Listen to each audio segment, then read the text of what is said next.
Oui, t'as raison. Est-ce qu'il fait quelque chose, on a dit? Ah, il y a quelqu'un. Je me suis trompée, j'allais m'asseoir là. Ah oui, non. Sur le poste du webmaster. Je sais pas faire. Ouais, mais c'est un miracle.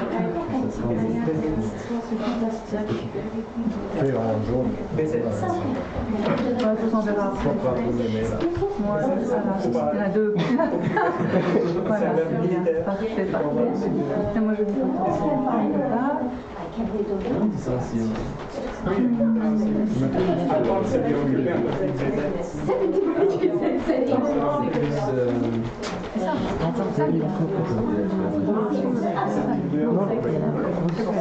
Voilà, on reprend. Fribourg, and the director of the Swiss Museum of Games at La Tour de Paix. He has published many papers about board games in Antiquity, in Roman Antiquity, and now he is going to present a game from the tomb of a prince in Poprad in Slovakia. Right? Yeah, thank you very much. I'm very much indebted to Professor Ulrich Schädler, who about 2 years ago contacted me concerning this find, a spectacular find of a game board and glass gaming counters in a princely grave dating to the 4th century AD, found at the in the High Tatra, at the foot of the High Tatra mountains at the site of Poprad. Professor Peter will tell us more about the grave and everything, so I do not need to go into detail here. I just would like to talk a little bit about the gaming find from the grave.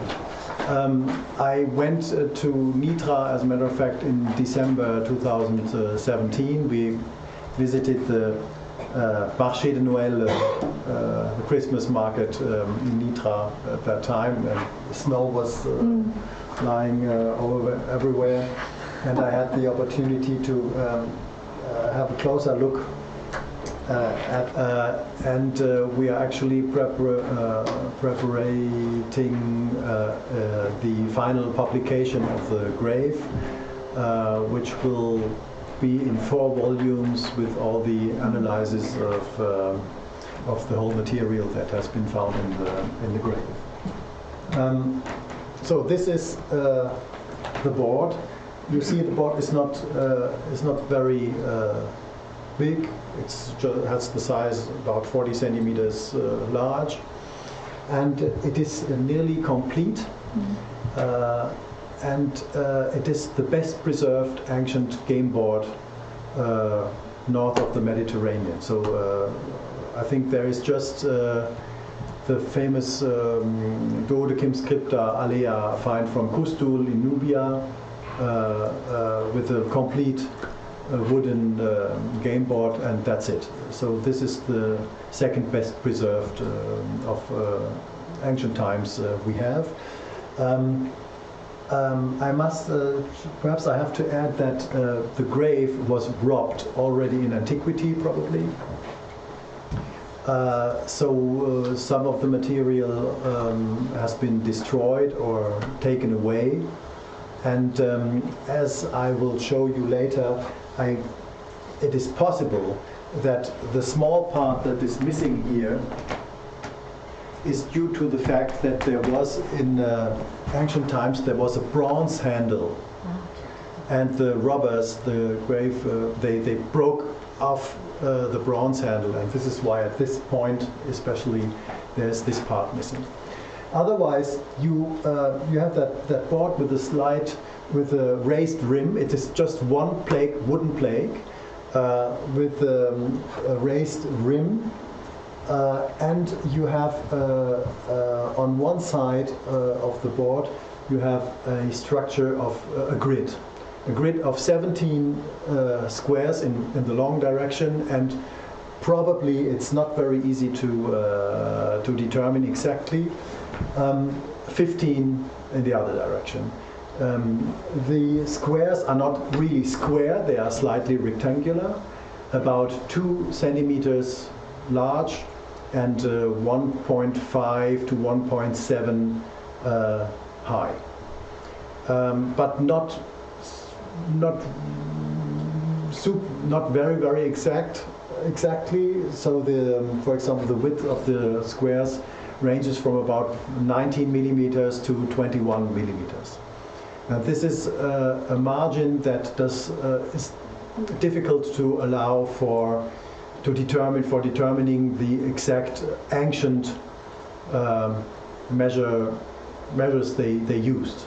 You know, if it's the Roman foot or whatever they used as a unit. This is difficult to determine.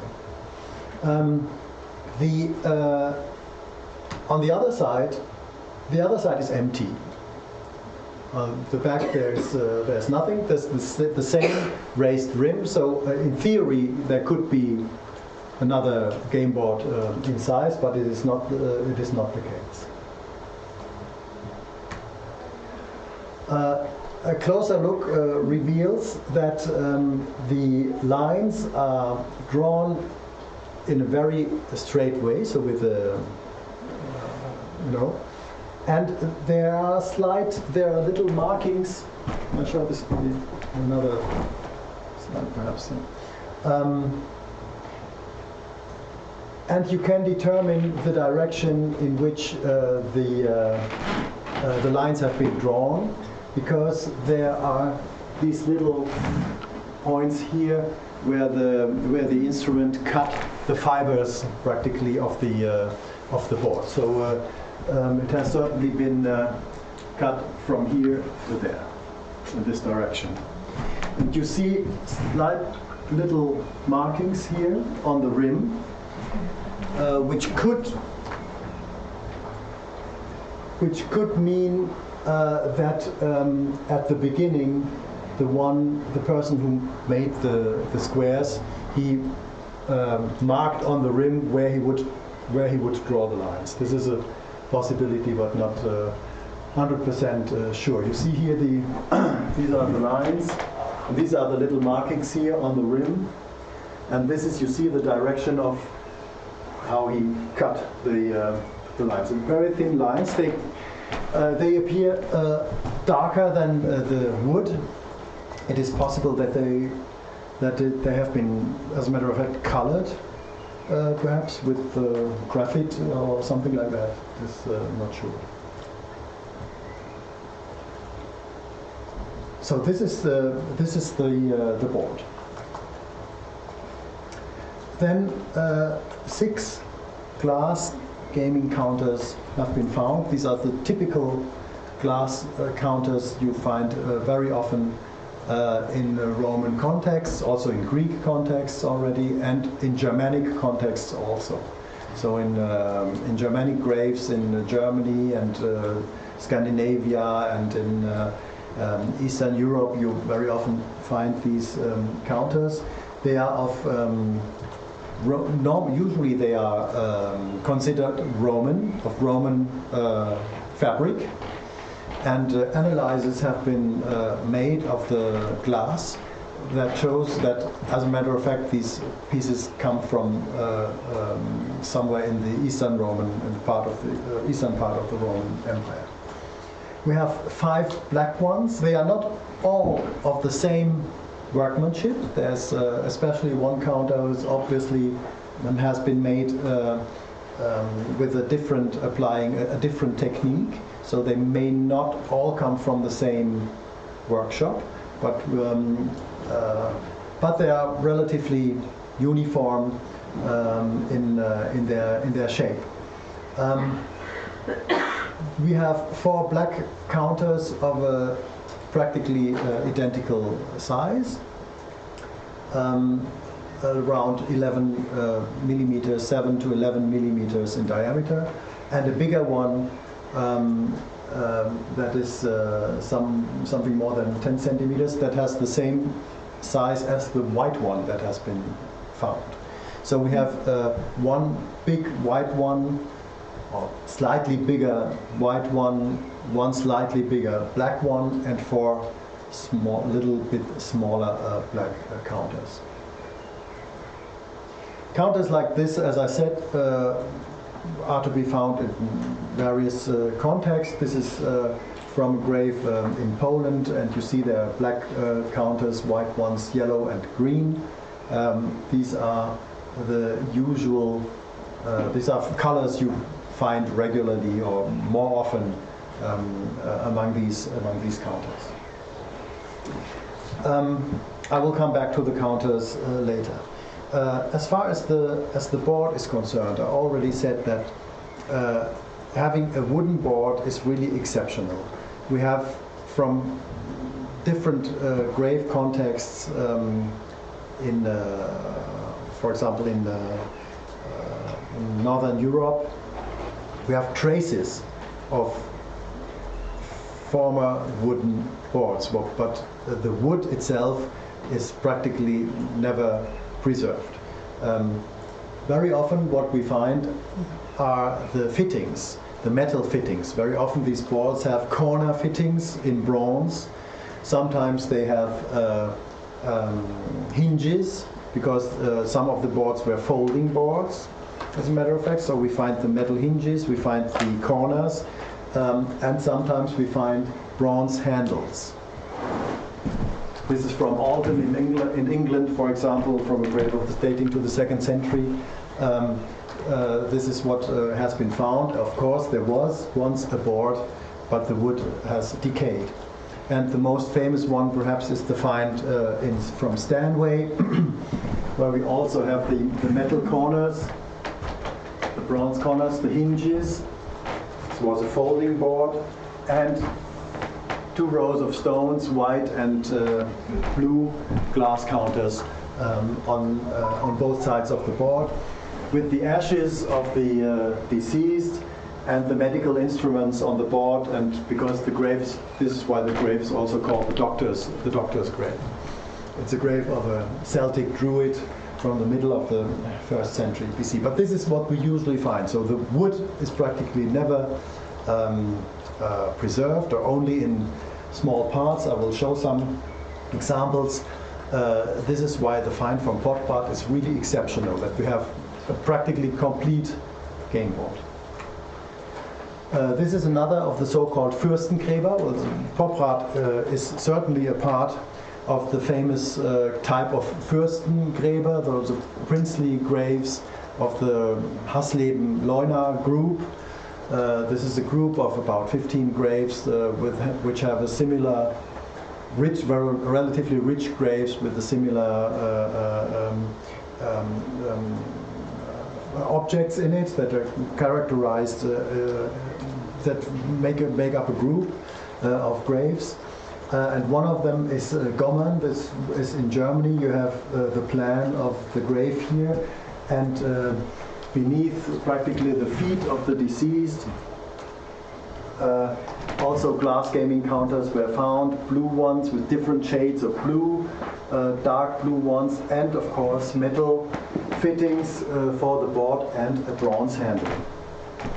And the reconstruction of the grave looks something like this. And this is something, also the grave in Poprad is a little bit like this, in a great wooden box, but we will see this later in the evening.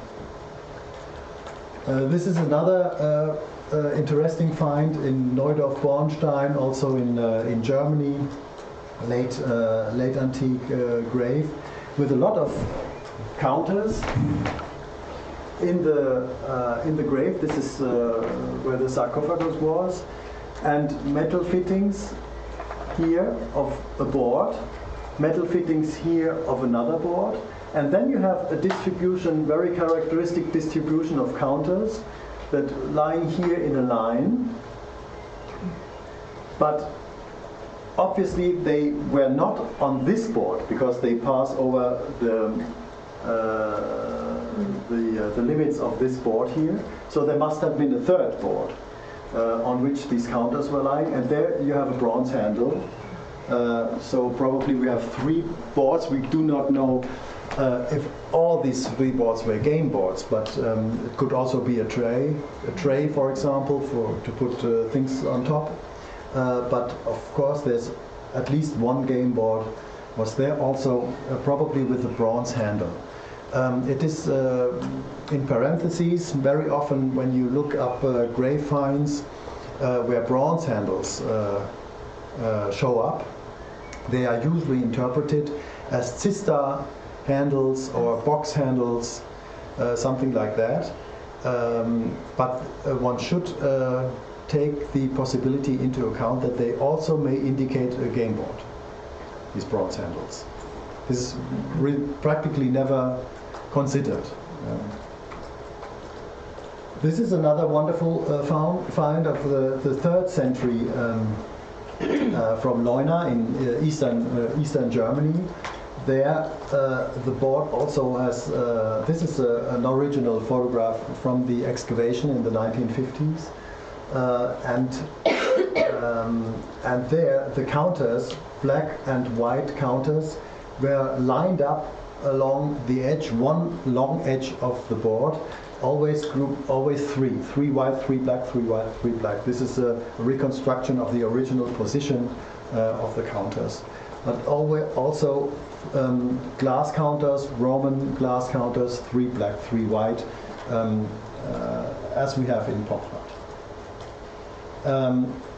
Now we come to something a little bit even more interesting, because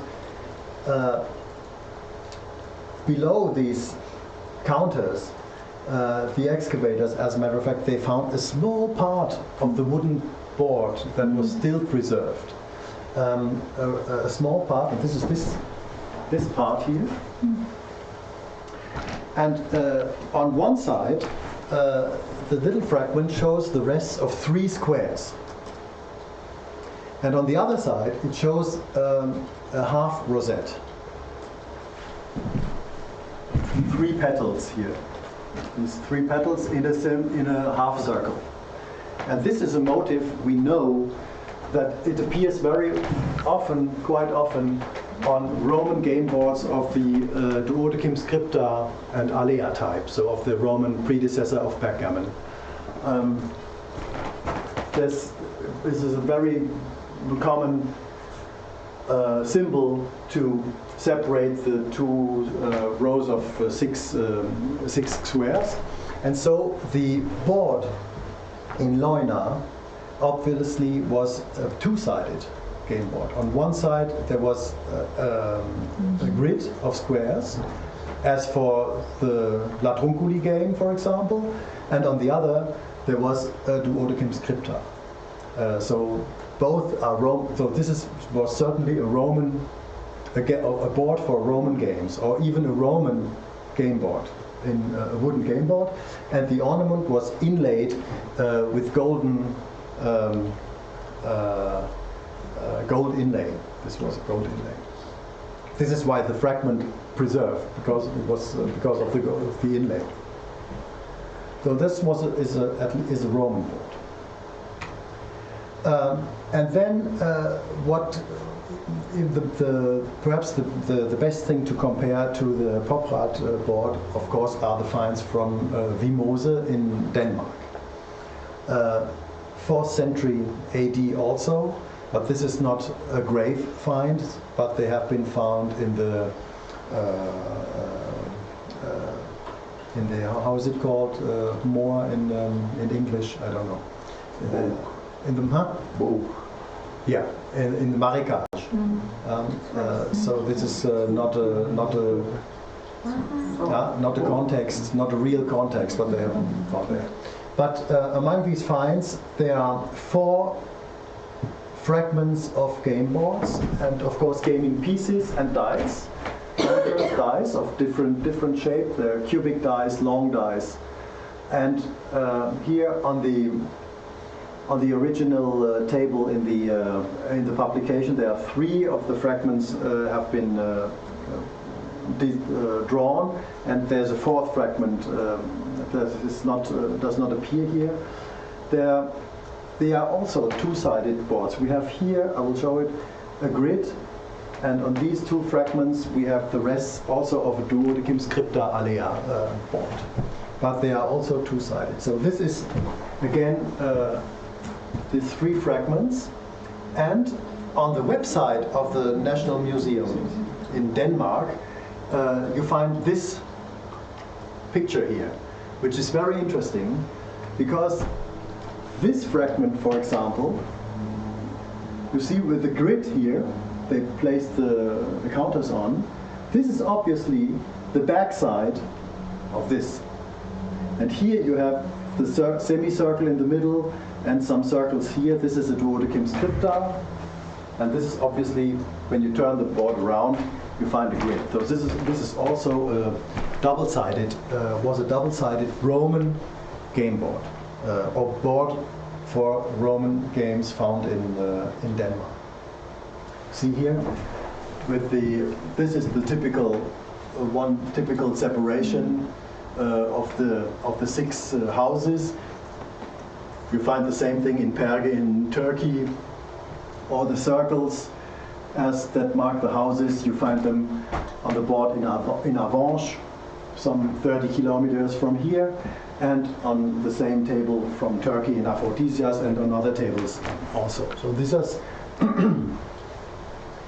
unfortunately the fragments from Vimose, they are published only in these drawings in the old publication of the 19th century, and they really need to be need a revision and need to be studied more closely now, because as you see, simply the photograph on the website reveals that the fragment down there is a two-sided fragment of a two-sided board, and this is true also of the other boards. They are probably all two-sided.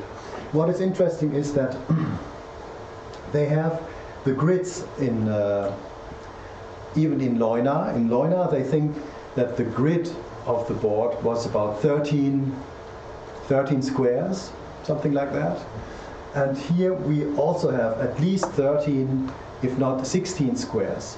Of course, we do not know the other dimensions, but on one side had 16 something squares, and this is a lot.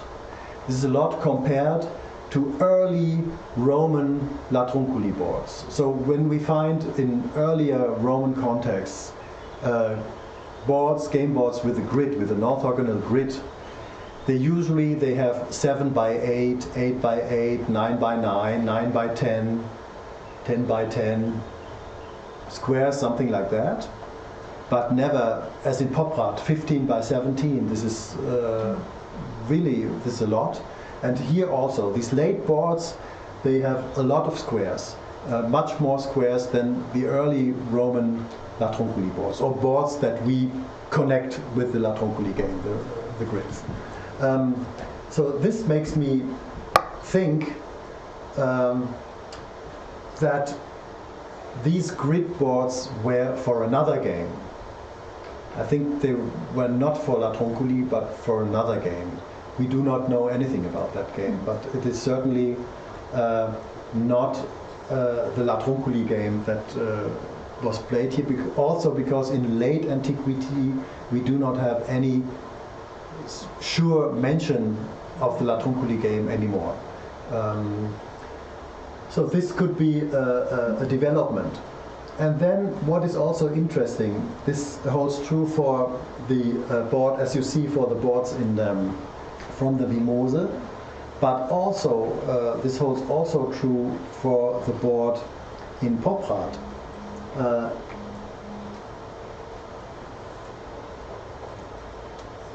This is the fact that the squares are just slightly larger than the pawns, than the pieces. For example, in Poprad you have these pieces of a square that is about 15 or to 17 millimeters large, and the big piece has practically the same diameter. And I say this just in parentheses because in Stanway Philip Crummy proposed on the basis of the situation of these pieces of the counters. He proposed that the board had 12 by 8 squares. But when you look at the drawing, you see that the squares are practically the double, have double the size of the counters. So this makes me think that perhaps 8 by 12 squares is not correct. The squares should be smaller, according to the size of the counters, and perhaps the board had much more squares than hitherto thought, or perhaps the board was completely something else. We do not know the structure of the board.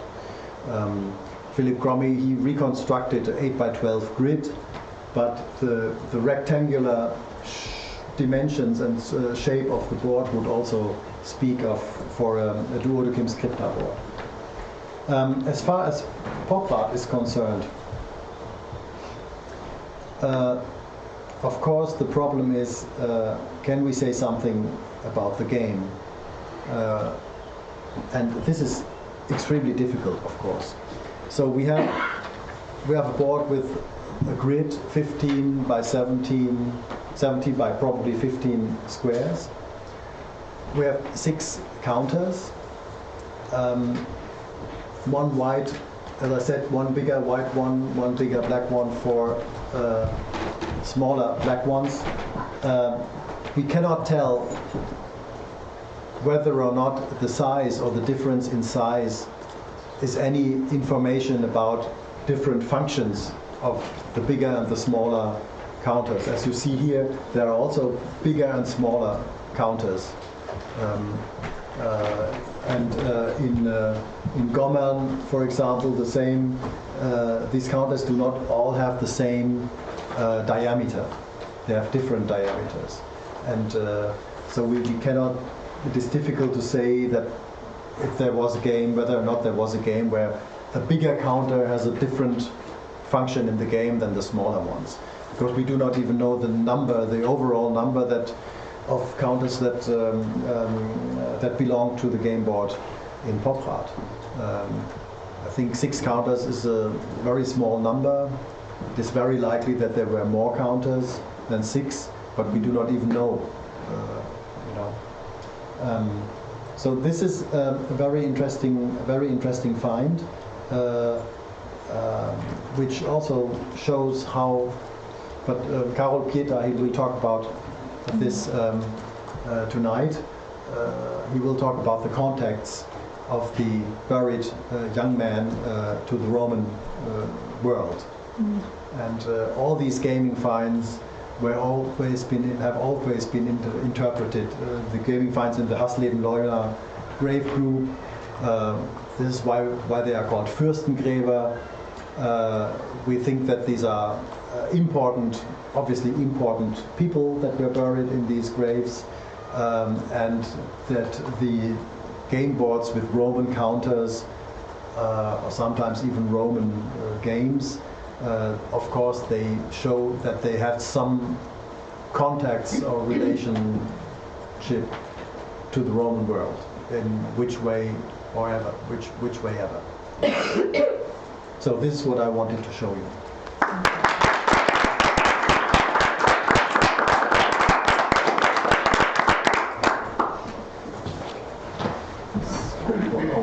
Juste, est-ce qu'il y a une question spécifique? Okay.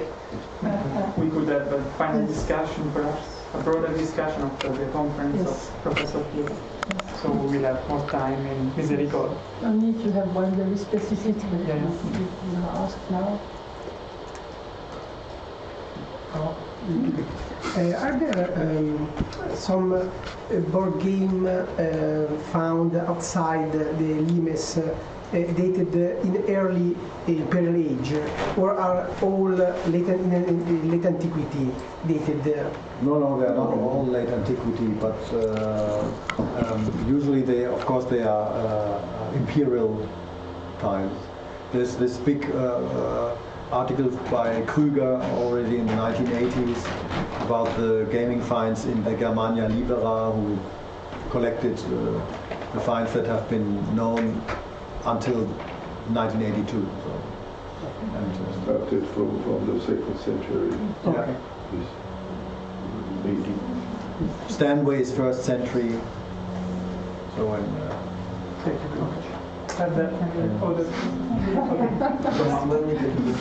I don't really see the scale. Can you say to me what is the measurement of the cases, the precise measurement of a case? It's about let's say 19 to 21 millimeters by about 17. Okay. Thank you. I was just wondering, talking about the size of the squares and the size of the playing pieces. Maybe there is no way to answer this, but could not the pieces be positioned on the intersections yes, of the lines? rather than in the squares? Yeah. I don't think so, because we don't have information about this way of placing the pieces on any in the Roman games. They're usually placed obviously in the squares and not on the intersections. Okay. In the squares they run. We can move to until right to the corner. Alors, ce qui serait super, donc on s'arrête maintenant, on se déplace à Miséricorde, on doit remettre cette pièce pour utilisation à 17h. Donc si chacun met sa chaise sur les autres, on aura très vite remis en place tout.